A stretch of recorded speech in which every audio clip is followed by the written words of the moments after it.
السلام علیکم ورحمۃ اللہ وبرکاتہ۔ میں عبداللہ آج اس پروگرام کا ناظم ہونے کی حیثیت سے آج بروز پیر 1445 ہجری 7 رمضان کو آج کے ہمارے مقرر فضیلت الشیخ عبداللہ ثاقب مدنی حفظ اللہ کا اور ادارے میں موجود اب تمام مرد و خواتین کا، بچوں کا اور بزرگوں کا میں تہہ دل سے آج اس پروگرام میں خیر مقدم کرتا ہوں۔ اب میں آپ تمام کو الف ٹی وی کا مختصر سا تعارف دینا چاہتا ہوں۔ Alif media networks and private limited ایک رجسٹرڈ میڈیا ہاؤس ہے جس کے تحت الف ٹی وی چلایا جاتا ہے۔ اس میڈیا ہاؤس میں علماء اور اسپیکرز کی پروفیشنل ویڈیو ریکارڈنگز کیے جاتے ہیں، ساتھ ہی ساتھ اسلامی question answers, interactive session, personality development work shop, اسلامی کڈس کیمپ، اسلامی کاؤنسلنگ وغیرہ کے بھی ایپیسوڈز ریکارڈ کیے جاتے ہیں الحمدللہ۔ فری قرآن اور اسلامک لٹریچر کوریئر کے ذریعے سارے ہندوستان میں نان مسلمس بھائیوں کو ان کے آرڈر پر فری قرآن بھیجا جاتا ہے۔ شرعی سوالات یا مسائل آسک ان عالم کے مخصوص نمبر پر آپ تمام سوالات کر سکتے ہیں، جس کا واٹس اپ نمبر ہے 9966367600۔ انشاءاللہ آپ تمام کو تسلی بخش جوابات حاصل ہوں گے۔ الف اکیڈمی میں الحمدللہ 90+ اسٹوڈنٹ آن لائن اور آف لائن تعلیم حاصل کر رہے ہیں۔ اگر آپ اپنے گھر کے بچوں کو ان آن لائن اور آف لائن کلاسز میں جوائن کرانا چاہتے ہیں تو مزید تفصیلات کے لیے فرنٹ آفس پر رابطہ کر سکتے ہیں۔ الف ٹی وی کا شعبہ خواتین عالمہ ایڈوکیٹ جویرہ نوشین صاحبہ آپ کی نگرانی میں مختلف ایکٹیویٹیز کو انجام دیا جاتا ہے۔ عالمہ ایڈوکیٹ جویرہ نوشین صاحبہ ہر روز 4:45 PM سے 5:30 PM تک 45 منٹس کی آپ کی آن لائن اسلامی کلاس ہوتی ہیں۔ اگر آپ اپنے گھر کے خواتین کو ان آن لائن کلاسز میں جوائن کرانا چاہتے ہیں تو مزید تفصیلات کے لیے 8125303208 پر رابطہ کر سکتے ہیں۔ الف چیریٹیبل فاؤنڈیشن کے تحت ہر منگل ریشن ڈسٹریبیوشن، ہر جمعہ food distribution, old age home میں lunch arrangement, government children hospital میں فروٹ ڈسٹریبیوشن، ہر سرما کے موسم میں بلینکٹس ڈسٹریبیوشن اور مردراز علماء کے لیے اور عالمیت کے طلباء کے لیے ہر ماہ اسٹائپنڈز مہیا کیا جاتا ہے الحمدللہ۔ خاص ایڈوکیٹس اینڈ ایسوسیٹس کی جانب سے legal awareness program, free matrimonial counselling اور لیگل گائیڈنس لاء اسٹوڈنٹس کیا جاتا ہے۔ اب میں بنا کسی تاخیر کے آج کے ہمارے مقرر فضیلت الشیخ عبداللہ ثاقب مدنی حفظ اللہ کا مختصر سا تعارف آپ کو دینا چاہتا ہوں۔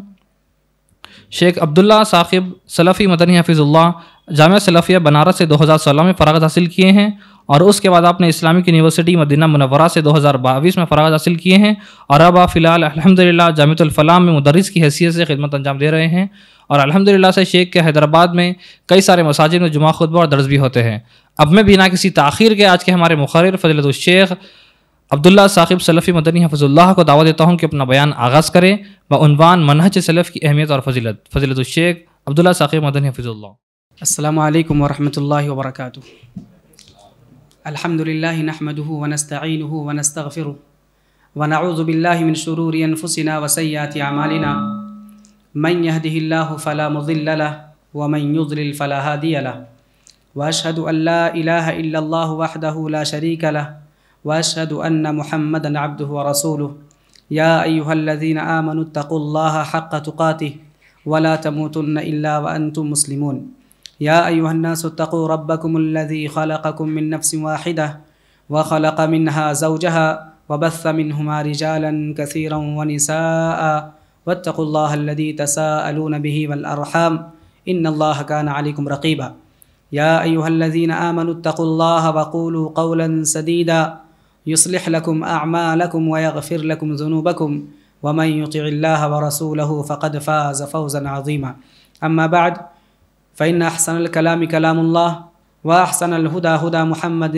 صلى الله عليه وسلم وشر الأمور محدثاتها وكل محدثة بدعة وكل بدعة ضلالة وكل ضلالة في النار أعوذ بالله من الشيطان الرجيم بسم الله الرحمن الرحيم وأن هذا صراطي مستقيما فاتبعوه ولا تتبعوا السبل فتفرق بكم عن سبيله ذلكم وصاكم به لعلكم تتقون۔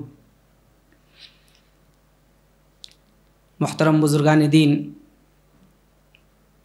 دینی اسلامی بھائیوں اور پردہ نشی خواتین اسلام اور پیارے بچوں، ہر قسم کی تعریف و توصیف اللہ رب العالمین کے لیے لائق اور زیبا ہے۔ بعدہ تمام انبیاء کرام پر درود و سلام ہو، بالخصوص آخری نبی سید المرسلین خاتم النبیین محمد عربی صلی اللہ علیہ وسلم پر لاکھوں کروڑ درود و سلام نازل ہوں۔ اللہم صلی وسلم وبارک علی عبدک و رسولک محمد۔ حضرات گرامی، آج کا ٹاپک ہے منہج سلف کی اہمیت اور اس کی فضیلت۔ سب سے پہلے یہ جان لیں، اگر ہم اس کی اہمیت اور فضیلت کو سمجھنا چاہتے ہیں تو سب سے پہلے منہج سلف کو سمجھنا ہوگا۔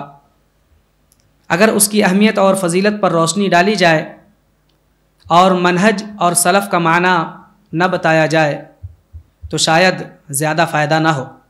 اس لیے سب سے پہلے منہج اور سلف کا معنی سمجھتے ہیں۔ دو ورڈز ہیں، ایک ہے منہج اور ایک ہے سلف۔ منہج کا معنی کیا ہے؟ طریقہ، راستہ، اور اسی طرح سے منہاج بھی کہتے ہیں۔ معنی یہ ہوا راستہ، کوئی بھی راستہ ہو۔ اس کے بعد سلف معنی ہے، سلف ایک کلمہ ہے، ایک ورڈ ہے، اس کا معنی کیا ہے؟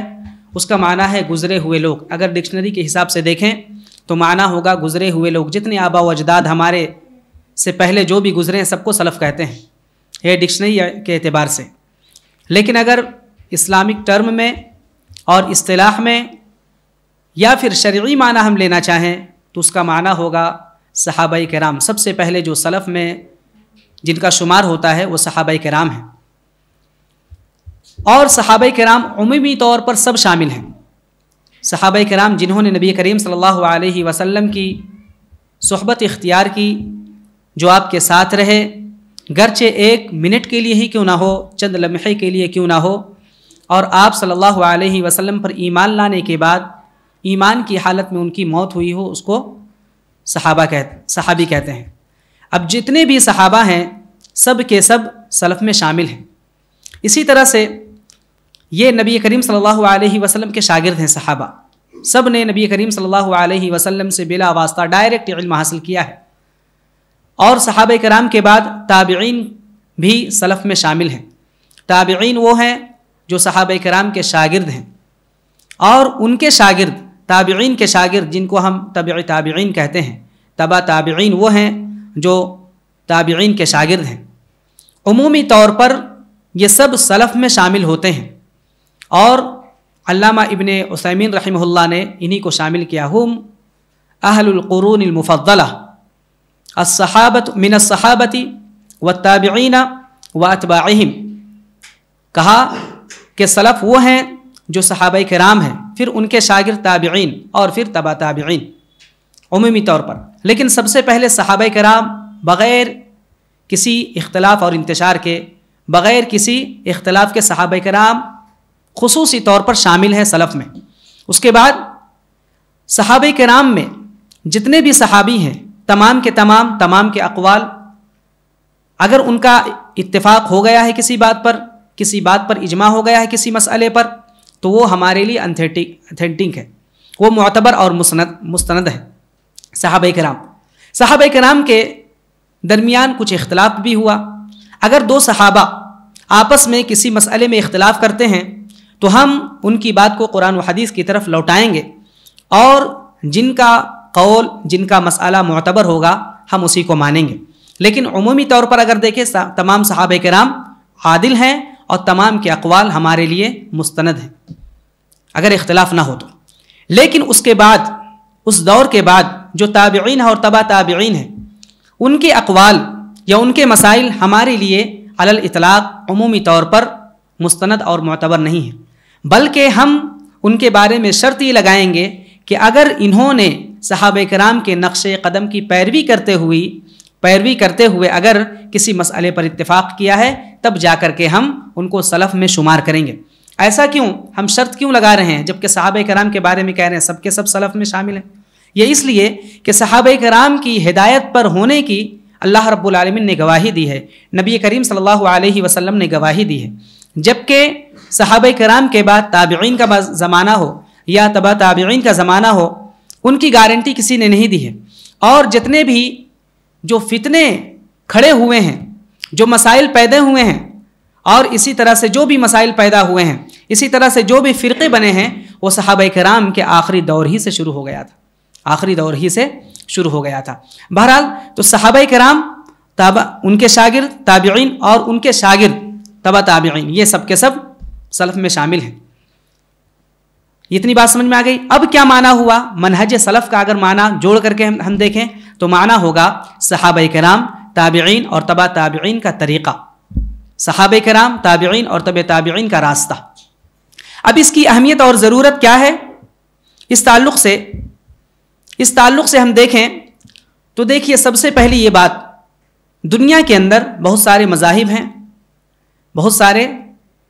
ہیں اور ہر ایک مذہب کا الگ الگ کرائٹیریا ہے، ہر ایک کے اصول الگ ہیں، قواعد الگ ہیں، لیکن تمام مذاہب میں اگر کسی کو استناد کی حیثیت حاصل ہے، اگر کوئی معتبر ہے تو وہ ہے اسلام۔ اگر کوئی شخص اسلام کے علاوہ کوئی اور مذہب قبول کرتا ہے تو قابل قبول نہیں ہے۔ اللہ رب العالمین نے فرمایا وَمَن يَبْتَغِ غَيْرَ الْإِسْلَامِ دِينًا فَلَن يُقْبَلَ مِنْهُ وَهُوَ فِي الْآخِرَةِ مِنَ الْخَاسِرِينَ، کہ اسلام کے علاوہ کوئی مذہب قابل قبول نہیں ہے۔ جس طرح سے اتنے سارے مذاہب میں صرف اسلام ہی معتبر ہے اور اسلام ہی قابل قبول ہے، اسی طرح سے آج بہت سارے فرقے ہیں، بہت سارے مسالک ہیں، بہت سارے مناہج ہیں، بہت سارے راستے ہیں، لیکن ان راستوں میں، ان مسلکوں میں، ان منہجوں میں صرف اور صرف صحابہ کرام کا منہج ہی قابل قبول ہے۔ قابل قبول صرف صحابہ کرام کا منہج ہی ہے۔ کیوں ایسا ہم کر رہے ہیں؟ کیونکہ صحابہ کرام کا منہج اور تابعین کا منہج اور تبع تابعین کا منہج، اس کی گارنٹی اللہ کے رسول صلی اللہ علیہ وسلم نے دی ہے۔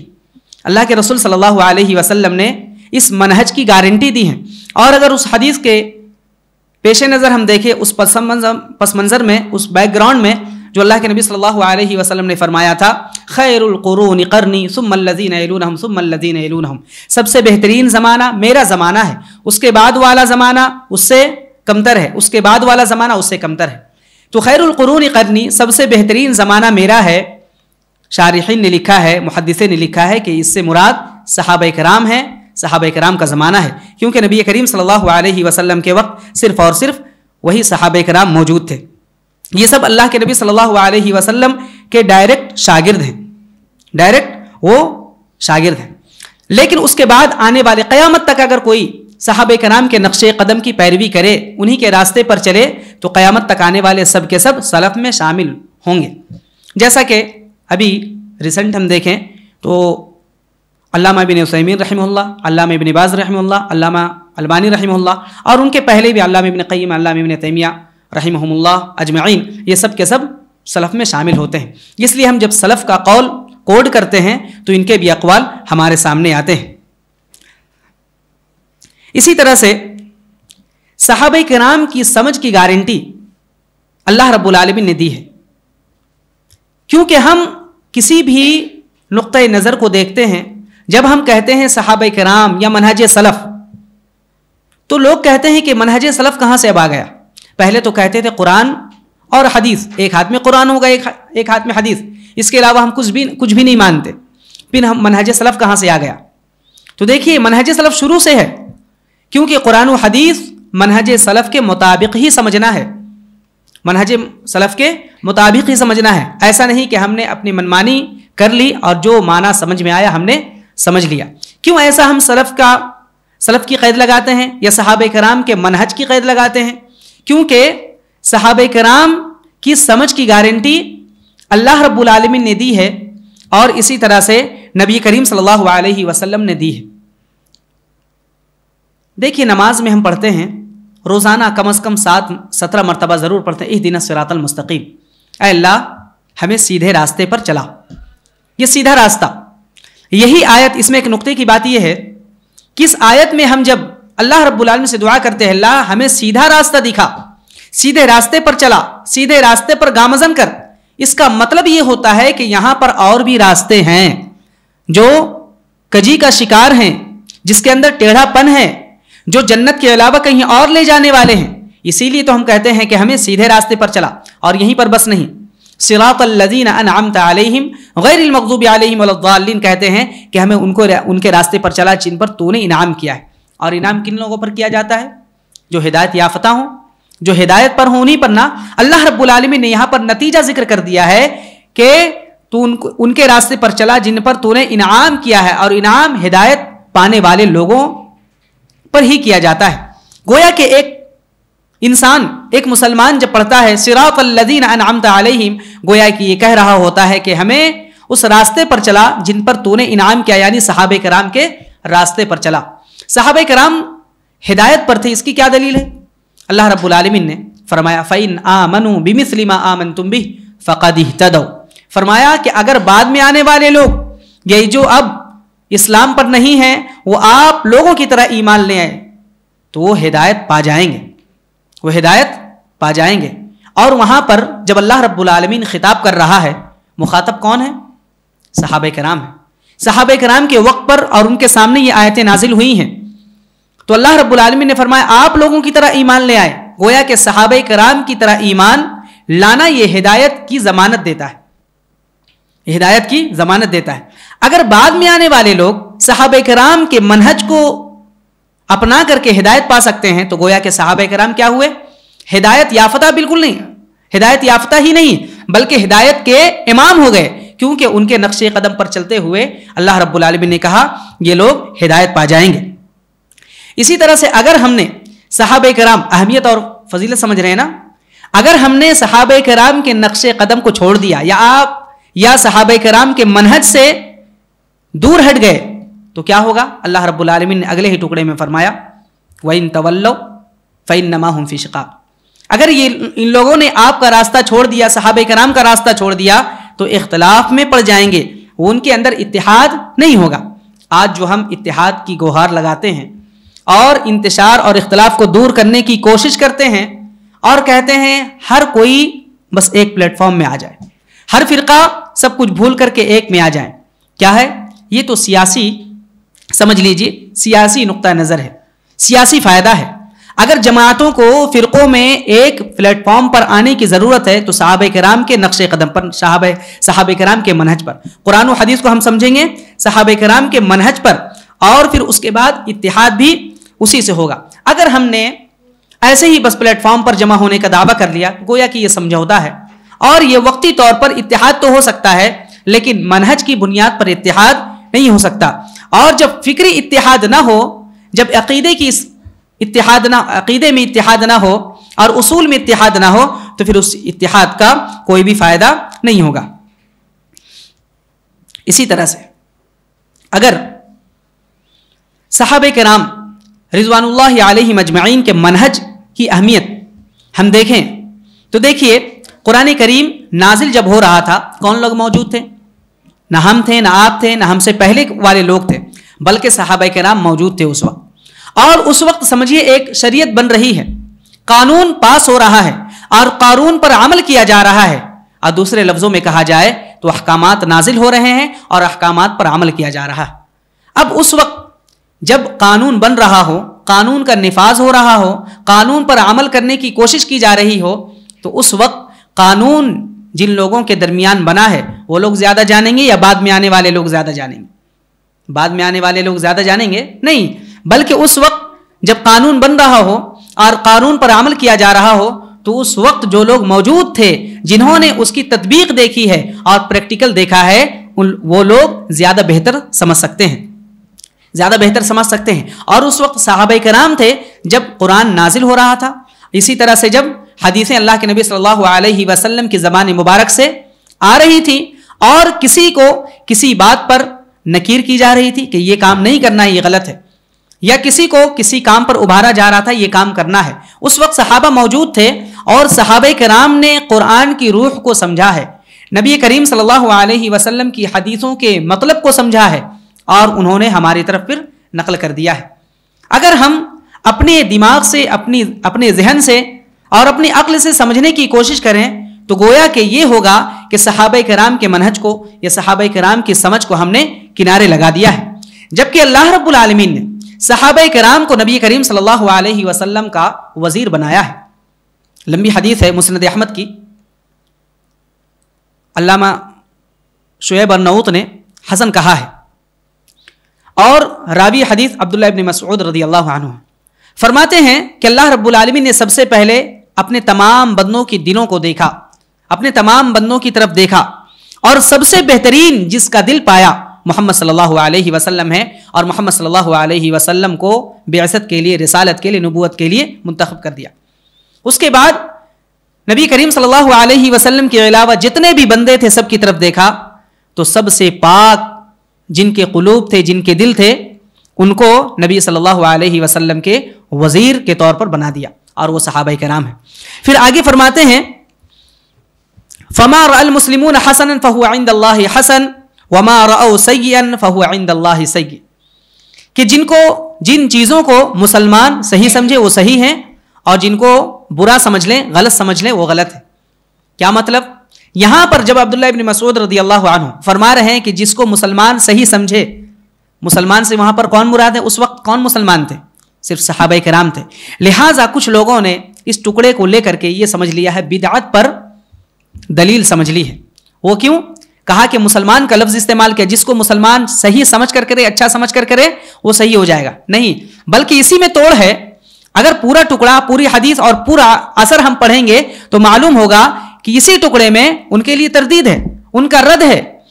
کہ ابن مسعود رضی اللہ عنہ کہہ رہے، اوپر سے بیان کر رہے ہیں کہ صحابہ کرام کا دل سب سے پاک ہے، اس کے بعد کہہ رہے ہیں کہ جس کو مسلمان صحیح سمجھے، یعنی صحابہ کرام جس کو صحیح سمجھے. اس لیے میں نے شروع ہی میں کہا تمہید میں کہ جس پر صحابہ کرام کا اتفاق ہو جائے گویا کہ وہ متفق علیہ ہے اور مستند بات ہے. اسی طرح سے صحابہ کرام رضوان اللہ علیہم اجمعین ہمارے لیے مشعل راہ ہے، اور ہمارے لیے ان کا منہج معتبر ہے، معیار ہے، کسوٹی ہے. اور وہ جو لمبی حدیث ہے، مشہور حدیث ہے، اللہ کے نبی صلی اللہ علیہ وسلم نے جس کے اندر ارشاد فرمایا، آخری ٹکڑا، ستفترق امتی علی 73 فرقۃ، کہ میری امت 73 فرقوں میں بٹ جائے گی، اور سب کے سب جہنم اور ایک جنت میں. صحابہ کرام نے پوچھا وہ کون سا فرقہ ہے؟ اللہ کے نبی صلی اللہ علیہ وسلم نے فرقہ کا نام بتایا، جماعت کا نام بتایا نہیں.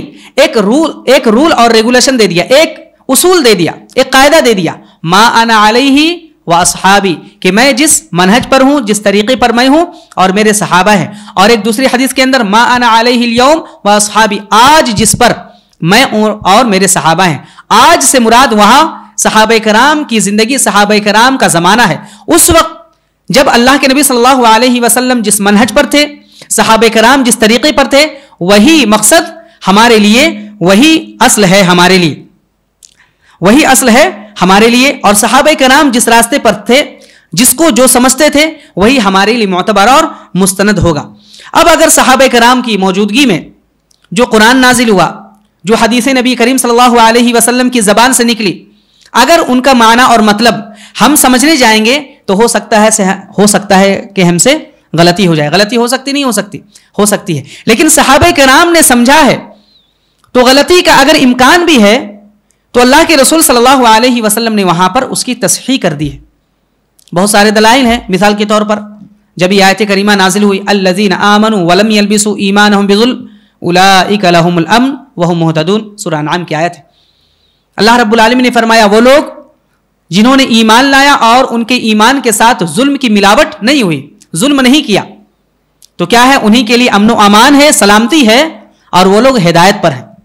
صحابہ کرام پریشان ہو گئے، اللہ کے نبی صلی اللہ علیہ وسلم کے پاس گئے اور کہا اللہ کے رسول، ہم میں سے کون ہے جو ظلم نہیں کرتا؟ وہ یقیناً ہر کوئی ظلم کرتا ہے، یا تو اپنے اوپر کرے گا یا غیروں کے اوپر کرے گا. ظلم تو بہرحال ہوتا ہے، تو کیا ہم ہدایت پر نہیں ہیں؟ یہ ہمارے لیے امن نہیں ہے، سلامتی نہیں ہے؟ اللہ کے رسول صلی اللہ علیہ وسلم نے کہا یہاں ظلم سے مراد شرک ہے.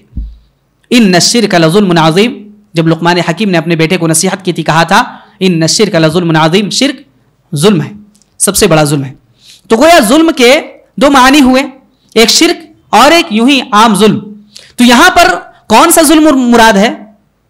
اگر ہم اور آپ اپنے ذہن سے، اپنی عقل سے سمجھنے کی کوشش کریں تو ظلم ہے، جیسا کہ صحابہ کے نام نے سمجھا تھا. لیکن نبی کریم صلی اللہ علیہ وسلم نے تحدید کر دی، تعین کر دی کہ اس ظلم سے مراد شرک ہے. اور اسی طرح سے قرآن اور حدیث کو ملا کر منہج سلف ہے. قرآن صرف اکیلا ہمارے لیے حجت نہیں، بلکہ اس کے ساتھ حدیث بھی ہے، اور اس کی تعین کرتی ہے اللہ کے نبی صلی اللہ علیہ وسلم کی حدیث ہیں. ایک حدیث میں اللہ کے نبی صلی اللہ علیہ وسلم نے فرمایا انی اوتیت القرآن ومثلہ، مجھے قرآن دیا گیا ہے اور اسی طرح سے حدیث بھی، مثلہ یعنی اسی کی طرح، یعنی اس کی تشریح کرنے والے. اور بہت ساری ہم چیزیں دیکھتے ہیں، مثال کے طور پر نماز لے لیجئے، زکوٰۃ لے لیجئے، حج لے لیجئے. اس کی تفاصیل، اس کے ڈیٹیلز کہاں ہیں؟ قرآن کریم میں ہے؟ نہیں ہے، بلکہ حدیثوں میں ہے. اسی طرح سے بعض حدیثیں ایسی ہیں جب تک ہم صحابہ کرام کا اثر، صحابہ کرام کا عمل ہم نہ دیکھیں تب تک ہمیں ان حدیثوں کا معنی اور مطلوب نہیں سمجھ میں آتا ہے. یہی وجہ ہے صحابہ کرام کو جب اللہ رب العالمین نے وزیر بنایا تو گویا کہ اللہ کے نبی صلی اللہ علیہ وسلم کے مطابق نبی کریم صلی اللہ علیہ وسلم کے اعمال کو ہمارے لیے نقل کرنے کے والے بن گئے، جبکہ صحابہ کرام بہت زیادہ اس کی حریص تھے، بہت زیادہ کوشش کرتے تھے کہ ہم سے نبی کریم صلی اللہ علیہ وسلم کی حدیثیں نہ چھوٹنے پائے، آپ کے کلمات نہ چھوٹنے پائے۔ اگر ہم حدیثوں کا دیکھتے ہیں، پلٹ کر حدیثوں کی ورق گردانی کرتے ہیں تو معلوم ہوتا ہے کہ صحابہ کرام کس طرح سے، آج بھی صفہ کے نام سے چبوترا موجود ہے، اصحاب صفہ کے نام سے صحابہ کرام مشہور ہیں۔ انہوں نے نبی کریم صلی اللہ علیہ وسلم سے کی ملازمت اور آپ کا ساتھ ایسا رکھا تھا کہ آپ کو چھوڑتے نہیں تھے، یہاں تک کہ بعض صحابہ کو جب ضرورت پڑتی تھی جانے کی، نہیں آ سکتے تھے، انہوں نے باری لگا رکھی تھی کہ جس دن میں جاؤں اس دن میں اللہ کے نبی صلی اللہ علیہ وسلم کی حدیثیں سن کر تمہیں بیان کروں گا، اور جب تم جاؤ میں نہ جاؤں تم ہمارے لیے اللہ کے نبی صلی اللہ علیہ وسلم کی حدیثیں بیان کرنا۔ اس میں حضرت عمر رضی اللہ عنہ کا نام بھی آتا ہے، بڑے چوٹی کے صحابی۔ اسی طرح سے صحابہ کرام جب اللہ کے نبی صلی اللہ علیہ وسلم سے سیکھتے تھے تو کیا پوری حدیثیں ایک ہی بار میں سیکھ لیتے تھے؟ پورا قرآن ایک ہی بار میں سیکھ لیتے تھے؟ تمام آیتیں نہیں، جبکہ اللہ کے رسول صلی اللہ علیہ وسلم سے سیکھتے تھے تو اللہ صحابی رسول کہتے ہیں ابن مسعود رضی اللہ عنہ، کننا اذا تعلمنا من النبی صلی اللہ علیہ وسلم 10 آیات لم نجاوزها حتى نتعلم معانیها والعمل بها، کہ جب ہم اللہ کے نبی صلی اللہ علیہ وسلم سے 10 آیتیں سیکھ لیتے ہم آگے نہیں بڑھتے تھے جب تک کہ ہم ان کے معنی کو نہ سمجھ لیں اور ان پر عمل کرنا کیسا ہے، کیسے عمل کریں گے وہ نہ سمجھ لیں اور عمل نہ کر لیں۔ دیکھیے باریک نقطہ بتاؤں یہاں پر دیکھیے، آج بہت سارے لوگ ہیں جو قرآن کی تفسیر لکھ رہے ہیں، تفسیر کر رہے ہیں، کچھ ہیں قرآن کی تفسیر باقاعدہ لکھ رہے ہیں اور لوگوں کو بتا بھی رہے ہیں۔ اسی طرح سے بہت سارے لوگ ہیں جو حدیث کی تشریح کر رہے ہیں، حدیث کا ترجمہ لکھ رہے ہیں اور مفہوم بتا رہے ہیں۔ صحابہ کرام کی زبان کون سی تھی؟ عربی زبان تھی، خالص عربی زبان تھی، پیور۔ جس زبان میں قرآن نازل ہو رہا ہے، جس زبان میں نبی کریم صلی اللہ علیہ وسلم کے فرامین ہیں، وہی زبان صحابہ کرام جانتے تھے نا۔ اور ہماری زبان ہے وہ ہماری اپنی زبان نہیں ہے، اور اگر آج جو لوگ عربی زبان بولتے ہیں ان کی زبان بھی عربی خالص نہیں ہے، ان کے اندر بھی کئی بگاڑ اور فساد آ گیا ہے۔ تو بہرحال ہماری زبان عربی نہیں ہے، اس کے باوجود ہم یہ دعویٰ کریں کہ ہم قرآن کا معنی خود سمجھیں گے یا قرآن کا معنی ہم لوگوں کو بتائیں گے، حدیث کا مفہوم لوگوں کو بتائیں گے، جبکہ صحابہ کرام کیا کریں، 10 آیتوں سے زیادہ ہم آگے نہیں بڑھتے تھے جبکہ ان کے معنی نہ سمجھ لیں۔ تو معنی سمجھنے کی کیا ضرورت تھی؟ وہ تو عربی تھے نا، عربی جانتے تھے۔ نہیں، کئی معنی ہوتے ہیں ایک کلمے کے، کئی معنی ہوتے ہیں ایک آیت کے، اس کے باوجود نبی کریم صلی اللہ علیہ وسلم ان کو سمجھاتے تھے یہاں یہ معنی مراد ہے، یہاں پر یہ معنی مراد ہے، اور بہت ساری اس کی مثالیں ہیں لیکن مثالوں میں جانے کا وقت نہیں ہے۔ بہرحال اگر صحابہ کرام نے اپنی عقل سے، جبکہ ہماری عقلوں سے ان کی عقلیں بہت زیادہ اعلیٰ تھی، اعلیٰ مقام والی تھی، ان کا ذہن زیادہ تیز تھا، ان کا دماغ زیادہ تیز تھا، اس کے باوجود وہ اپنی طرف سے نہیں سمجھتے تھے بلکہ اپنی سمجھ کو قرآن اور حدیث کے حوالے کر دیتے تھے۔ تو ہم کیسے آج ہم یہ دعویٰ کر سکتے ہیں کہ ہم اپنی سمجھ سے اور اپنی عقل سے سمجھ سکتے ہیں؟ اور نبی کریم صلی اللہ علیہ وسلم نے خود بھی اس بات کی تلقین کی تھی اپنی امت کو کہ میرے بعد اختلاف ہوگا، وَمَن يَعِشْ مِنكُم بَعْدِي فَسَيَرَىٰ اخْتِلَافًا كَثِيرًا فَعَلَيْكُمْ بِسُنَّتِي وَسُنَّتِ الْخُلَفَاءِ الرَّاشِدِينَ الْمَهْدِيِّينَ۔ بہت مشہور حدیث ہے کہ میرے بعد تم میں سے جو لوگ زندہ رہیں گے وہ بڑا اختلاف پائیں گے۔ ایسے اختلاف کے موقع پر کیا کرنا ہے؟ علیکم بسنتی، میرے سنت پر عمل کرنا ہے، وسنت الخلفاء الراشدین المہدیین، اور ان صحابہ کرام، اور چوٹی میں خلفاء راشدین ہیں، تو ان کی پیروی کرنا۔ کیا مطلب؟ صرف یہ کہہ دیتے کہ صرف میری سنت کی اتباع کرنا، کہہ سکتے تھے نا۔ صحابہ کرام کن کی سنت کو اپناتے تھے؟ اللہ کے رسول صلی اللہ علیہ وسلم کی سنت کو، آپ کے طریقے کو۔ لیکن صحابہ کرام کا بھی اضافہ کر کے اللہ کے نبی صلی اللہ علیہ وسلم نے فرما دیا کہ میری سنت کی اتباع کرنے والے میرے صحابہ ہیں، اور میرے صحابہ کی اتباع تم کرنا، میرے صحابہ کی اتباع کرو گے گویا کہ میری سنت کی اتباع، کیونکہ صحابہ میری سنت سے ہٹ کر کچھ نہیں کر سکتے۔ کر سکتے ہیں صحابہ کرام؟ نہیں کر سکتے۔ یہ بتانے کے لیے کہ میرے صحابہ میری سنت ہی پر عمل کرتے ہیں، میرے طریقے ہی کے اوپر چلتے ہیں، یہ بتانے کے لیے کہا خلفاء راشدین کی اتباع کرنا، اور آگے فرمایا تھا تمسکوا بها وعضوا علیہا بالنواجذ، کہ اسے مضبوطی سے تھام لینا، جبڑوں سے پکڑ لینا، اللہ کے رسول صلی اللہ علیہ وسلم نے ہمیں تاکید کی ہے، یعنی ہم قرآن اور حدیث سمجھنے میں آزاد نہیں ہیں، آزاد نہیں ہیں۔ اگر ہم آزادی کے ساتھ اپنی منمانی کریں گے، سمجھیں گے، تو کئی فرقے جنم لیں گے، کئی فرقے جنم لیں گے، اور آج فرقے جنم لے رہے ہیں۔ سب سے پہلا فرقہ جو صحابہ کرام کی موجودگی میں علماء نے لکھا ہے، وہ کون سا فرقہ تھا معلوم ہے؟ قدریہ کا فرقہ، قدریہ۔ دیکھیے صحابہ کرام کے منہج سے ہٹنے کا نتیجہ کیا ہوتا ہے؟ اپنی منمانی کرنے کا۔ قدریہ جانتے ہیں کون سا فرقہ ہے؟ قدریہ وہ فرقہ ہے جس نے تقدیر کا ہی انکار کر دیا، تقدیر کا انکار کر دیا۔ اور انہوں نے ایسا نہیں کہ اپنی طرف سے کوئی آیت لائی یا کوئی حدیث، بلکہ وما تشاؤون الا ان یشاء اللہ رب العالمین، اور بہت ساری آیتیں ہیں جسے انہوں نے استدلال کیا کہ تم کچھ نہیں کر سکتے جب تک اللہ رب العالمین نہ چاہے۔ تو گویا کہ اللہ رب العالمین کی مشیت ہی ہے، اللہ رب العالمین چاہے تب ہم کر سکتے ہیں، گویا کہ تقدیر نام کی کوئی چیز ہے ہی نہیں، تقدیر نام کی کوئی چیز ہے ہی نہیں۔ انہوں نے کیا کیا؟ اپنی عقل سے سمجھا، جبکہ صحابہ کا کیا منہج ہے؟ صحابہ کا منہج تقدیر ہے۔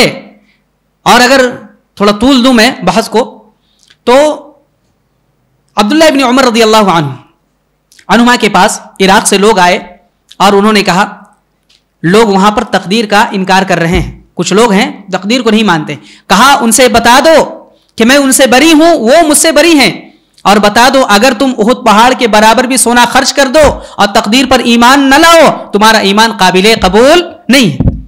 قدریہ جنہوں نے تقدیر کا انکار کیا، اور اسی کے اپوزٹ میں، اسی کے اگینسٹ میں ایک فرقہ جو فرقہ جبریہ کے نام سے مشہور ہے۔ جبریہ کیا ہے؟ سب کچھ تقدیر ہی ہے۔ کہا تقدیر کے علاوہ ہمارے پاس کوئی اختیار نہیں ہے، جو اللہ چاہے وہی ہوگا، ہم کچھ نہیں۔ فمن شاء منکم فلیؤمن ومن شاء فلیکفر، یہ ومن شاء فلیکفر یہ قدریہ نے یہ کہا، قدریہ نے۔ اور انہوں نے کہا وما تشاؤون الا ان یشاء اللہ رب العالمین، جبریہ نے کہا کہ سب کچھ تقدیر ہی ہے، اللہ چاہے تبھی ہم کر سکتے ہیں، ہمارا کوئی اختیار نہیں ہے۔ اسی طرح سے اور بھی فرقے، جبکہ منہج سلف کیا ہے؟ منہج سلف یہ ہے کہ تقدیر ہے لیکن اللہ رب العالمین نے ہمیں اختیار دے دیا ہے۔ وہ کیسے؟ دیکھیے کسی استاذ کے اگر دو شاگرد ہوں، دو اسٹوڈنٹس ہوں، ایک ذہین ہے اور ایک پڑھنے میں بھی مضبوط ہے اور پڑھنے میں محنت بھی کرتا ہے، ایک نہیں کرتا۔ استاذ کہتا ہے، ٹیچر کہتا ہے کہ یہ ذہین ہے اور یہ اچھا نمبر لائے گا، پاس ہو جائے گا، اور اس کے بارے میں کہتا ہے یہ پاس نہیں ہوگا، اندازہ لگاتا ہے نا۔ لیکن ہم انسان ہونے کے ناطے ہمارا اندازہ غلط ہو سکتا ہے، لیکن اللہ رب العالمین چونکہ عالم الغیب ہے، سب کچھ جانتا، اس نے لکھ دیا ہے پہلے ایسا ہوگا، کسی پر زور زبردستی نہیں کیا کہ ایسا کرنا ہے تم کو، ٹھیک ہے؟ اس بات کو سمجھیے، یہ منہج سلف ہے۔ اب منہج سلف سے روگردانی کے لیے، روگردانی کی وجہ سے، ہٹنے کی وجہ سے ایک اس انتہا پر چلے گئے قدریہ، اور ایک اس انتہا پر جبریہ چلے گئے۔ اسی طرح سے مرجیہ، خوارج، معتزلہ، جو بھی فرقے ہیں منہج سلف کے چھوڑنے پر، اور سب کی آیتیں دیکھیں گے، سب کی دلیل قرآن اور حدیث ہے۔ ان الحکم الا للہ، خوارج نے کہا جب حضرت علی رضی اللہ عنہ اور حضرت امیر معاویہ نے جب حکم بنایا، کہا نہیں حکم کیسے بنا سکتے ہو، سب کافر ہو گئے۔ کیسے کافر ہو گئے؟ کیونکہ قرآن کے علاوہ تم نے فیصلہ کیا ہے، کسی اور کو فیصل مان لیا فیصلہ کرنے والا، اور اللہ رب العالمین فرماتا ان الحکم الا للہ، اگر فیصلہ چلے گا تو اللہ کا چلے گا، جبکہ سلف نے ایسا نہیں سمجھا ہے۔ اسی طرح سے معتزلہ نے کیا کہا؟ اگر کوئی کبیرہ گناہ کرتا ہے تو وہ منزلہ بین المنزلتین، نہ وہ جنت جائے گا نہ جہنم جائے گا، اگر توبہ کر لیتا ہے تو جنت، اور نہیں توبہ کرتا ہے تو جہنم۔ اسی طرح سے ایک فرقہ مرجیہ جس نے کہا اگر آپ نے لا الہ الا اللہ پڑھ لیا نا، ایمان لے آیا نا، اب کچھ بھی کرو، بڑے بڑے گناہ کر لو، کوئی گناہ نقصان نہیں پہنچائے گا، زنا کرو، چوری کرو، نماز نہ پڑھو، جھوٹ بولو، کچھ بھی کرو۔ جبکہ خارج کیا کہتے ہیں؟ اس کے اگینسٹ میں کہتے ہیں اگر ایک بار بھی آپ نے زندگی میں جھوٹ بول دی نا تو آپ کافر ہو گئے۔ یہ نتیجہ کیا ہے؟ سلف کی اہمیت اور فضیلت نہ سمجھنے کی وجہ سے۔ اگر ہم نے سلف کے منہج کو نہیں سمجھا یا اس کی پیروی ہم نے نہیں کی تو ہمارے درمیان اختلاف بھی پیدا ہوگا، ہمارے درمیان فرقے بھی آئیں گے۔ اسی طرح سے ایک فرقہ صوفیوں کا فرقہ ہے جو کہتے ہیں کہ اللہ ہر جگہ ہے، ٹھیک ہے؟ عرش پر نہیں مانتے، کیا کہتے ہیں؟ اللہ ہر جگہ ہے، اور انہوں نے بھی الگ سے کوئی دلیل نہیں دی، الگ سے نہیں، قرآن ہے وَهُوَ مَعَكُمْ أَيْنَمَا كُنْتُمْ، قرآن کی آیت ہے وَهُوَ مَعَكُمْ أَيْنَمَا كُنْتُمْ، اللہ رب العالمین تمہارے ساتھ ہے جہاں کہیں بھی رہو۔ ایسے ہی سمجھ میں آ رہا ہے، لیکن سلف نے کیا سمجھا؟ کہا ہے اللہ رب العالمین، لیکن علم کے اعتبار سے، جانکاری کے اعتبار سے، دیکھنے کے اعتبار سے یہ کہتے نہیں، ہر جگہ ہر کنکر میں شنکر، یعنی ہر کن یہ جو ہے جتنے کیڑے مکوڑے نعوذ باللہ جتنے جانور غلیظ جگہیں سب میں اللہ رب العالمین. تو منہج سلف سے ہٹنے کی وجہ سے یہ چیزیں آئی. اسی طرح سے منہج سلف سے ہٹنے کی وجہ سے صوفیوں میں کیا آیا؟ انہوں نے کہا علم دو طرح کا ہوتا ہے. ٹھیک ہے, ایک علم ظاہری, ایک علم باطنی. اللہ قرآن کے جو معنی ہے نا وہ اس کا ایک ظاہری معنی ہے, ایک باطنی معنی ہے. ظاہری معنی وہ ہے جو علماء سمجھتے ہیں, جو پڑھ کر گرامر پڑھ کے محنت کر کے جو سمجھتے ہیں وہ ظاہری معنی ہے. اور جو وہ نہیں بتاتے باطنی معنی ہے, وہ کیسے حاصل ہوگا؟ اللہ اللہ کر کے, ذکر کر کے, خاص ذکر کر کے اللہ رب العالمین میں دھیان دے کر کے بیٹھنا ہے, کچھ کرنا نہیں ہے, بس دھیان دینا ہے. دھیرے دھیرے اللہ سے اتنے قریب ہو جائیں گے کہ سب وہ باطنی معنی پورا کا پورا کھل جائے گا اور سب کچھ معلوم ہو جائے گا. یہاں تک کہ انہوں نے یہ بھی کہا اگر اور زیادہ دھیان دیں گے تو اللہ اور بندے کے درمیان جو قربت ہے نا وہ قربت بھی ختم ہو جائے گی, بندہ اللہ بن جائے گا. اللہ اکبر, بندہ اللہ میں شامل ہو جائے گا اور اللہ بندے میں. یعنی جیسا ابن عربی نے کہا تھا ما فی جبتی الا اللہ, یعنی ہر کوئی اللہ ہے. نعوذ باللہ. یہ کیا ہے؟ منہج سلف سے ہٹنے کی وجہ سے اور منہج سلف سے روگردانی کی وجہ سے. یہ تمام جو فرقے ہیں وجود میں آتے ہیں, یا اسی طرح سے یہ تمام جو مسالک وجود میں آتے ہیں, یہ منہج سلف سے ہٹنے کی وجہ سے. لہٰذا اگر ہم منہج سلف کی پیروی کرتے ہوئے, اس کی اہمیت اور فضیلت کو سمجھتے ہوئے, اور ہم اگر منہج سلف کو اپنا کر اپنی زندگی گزارے تو انشاءاللہ العزیز کوئی اختلاف نہیں, اور ہمارے درمیان اتحاد بھی ہوگا, ہم ایک ڈگر پر جمع بھی ہو سکتے ہیں. اللہ رب العالمین نے فرمایا وَمَن يُشَاقِقِ الرَّسُولَ مِن بَعْدِ مَا تَبَيَّنَ لَهُ الْهُدَى وَيَتَّبِعْ غَيْرَ سَبِيلِ الْمُؤْمِنِينَ نُوَلِّهِ مَا تَوَلَّىٰ وَنُصْلِهِ جَهَنَّمَ. اگر ہم منہج سلف کی پیروی نہیں کرتے تو اللہ رب العالمین نے جہنم کی وعید بھی سنائی ہے. کہا جو لوگ اللہ کے رسول صلی اللہ علیہ وسلم کی مخالفت کرتے ہیں اور ان کے نقش قدم پر ان کی پیروی نہیں کرتے, اسی طرح سے غیر سبیل المؤمنین, مومنوں کے راستے پر نہیں چلتے, تو ان لوگوں کے لیے کیا ہے؟ جہنم ہے. ہم جہنم کی طرف انہیں گھسیٹ کر لے جائیں گے. اور مومنین اس وقت کون تھے جب قرآن نازل ہو رہا تھا اور یہ آیتیں نازل ہو رہی تھی؟ صحابہ کرام تھے. لہٰذا معلوم یہ ہوا منہج سلف کی اہمیت اور فضیلت اس قدر ہے کہ اگر ہم اس کو اپناتے ہیں تو ہمارے درمیان اتحاد بھی ہوگا, اتفاق بھی ہوگا, ہم ایک پلیٹ فارم پر جمع بھی ہو سکتے ہیں. اگر ہم نے منہج سلف سے روگردانی کی, اپنی عقل اور سمجھ کو دخل دیا اور قرآن و حدیث اپنی منمانی کر کے ہم نے سمجھی, تو یاد رکھیے گا کہ ہمارے درمیان اختلاف ہوگا, انتشار ہوگا, فرقے جنم لیں گے اور مسالک پیدا ہوں گے. لہٰذا ضرورت اس بات کی ہے کہ ہم قرآن و حدیث کو سمجھیں, لیکن منہج سلف کے مطابق. اور منہج سلف یہ ہے کہ صحابہ کرام, تابعین اور تبع تابعین, ان کے طریقے کو منہج سلف کہا جاتا ہے. اللہ رب العالمین سے دعا ہے رب العالمین ہم تمام لوگوں کو منہج سلف کی اہمیت و ضرورت سمجھنے کے ساتھ ساتھ منہج سلف پر پورے طور پر چلنے کی توفیق عطا فرما. رب العالمین ہمارے عقیدے کی اصلاح فرما, ہمارے اعمال کی اصلاح فرما, اور ہمارے اخلاق و عادات اور اطوار کی اصلاح فرما, اور ہمارے تمام معاملات کی اصلاح فرما دے. آمین یا رب العالمین. وصلی اللہ علی خیر خلقہ محمد صلی اللہ علیہ وسلم. السلام علیکم ورحمۃ اللہ وبرکاتہ.